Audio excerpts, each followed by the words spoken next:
রাজধানী সহ সারা দেশে বইছে মৃদু তাপপ্রবাহ, যা আগামী রোববার পর্যন্ত অব্যাহত থাকতে পারে বলে পূর্বাভাস দিয়েছে আবহাওয়া অধিদপ্তর। এতে কষ্টে পড়েছেন রাজধানীর খেটে খাওয়া মানুষ। নূর হোসেনের রিপোর্ট।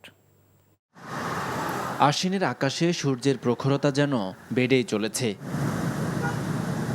গেল কয়েকদিন ধরে ব্যবসা গরমে অতিষ্ঠ হয়ে উঠেছে জনজীবন। উত্তাপে বেসামাল হয়ে পড়েছে নগর জীবন। বিশেষ করে সবচেয়ে বিপাকে পড়েছে নিম্ন আয়ের মানুষ।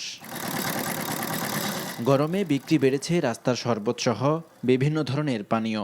একদিকে বৃষ্টি নেই, অন্যদিকে বাতাসে জলীয় বাষ্পের পরিমাণ বেশি থাকায় গরমের অনুভূতি কিছুটা বেশি হচ্ছে। শ্রমজীবী মানুষের জীবন হয়ে উঠেছে দুর্বিষহ। কাজ তো করতে পারতেছি না, গরমে তো কাজ করা যায় না, অনেক গরম।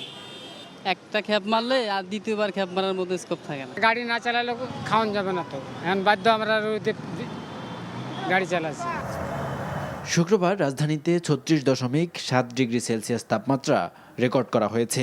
তবে রোববার থেকে বৃষ্টি হবার বার্তা দিয়েছে আবহাওয়া অফিস। এখন তো বর্ষাকাল, বাতাসে জলীয় বাষ্পের পরিমাণটা অনেক বেশি আছে।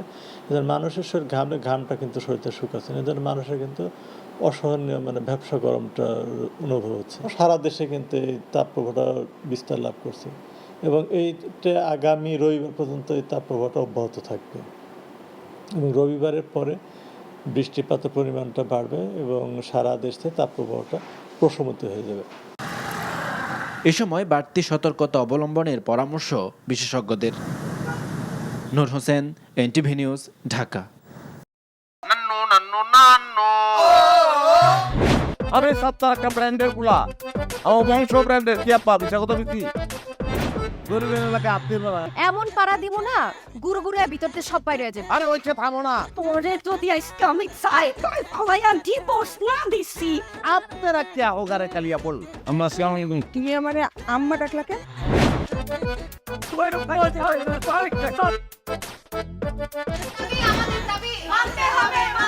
মামু তুমি জজ্জাল মাইয়া রে কোনদিন স্বামীর মুখ দেখাও না আমার।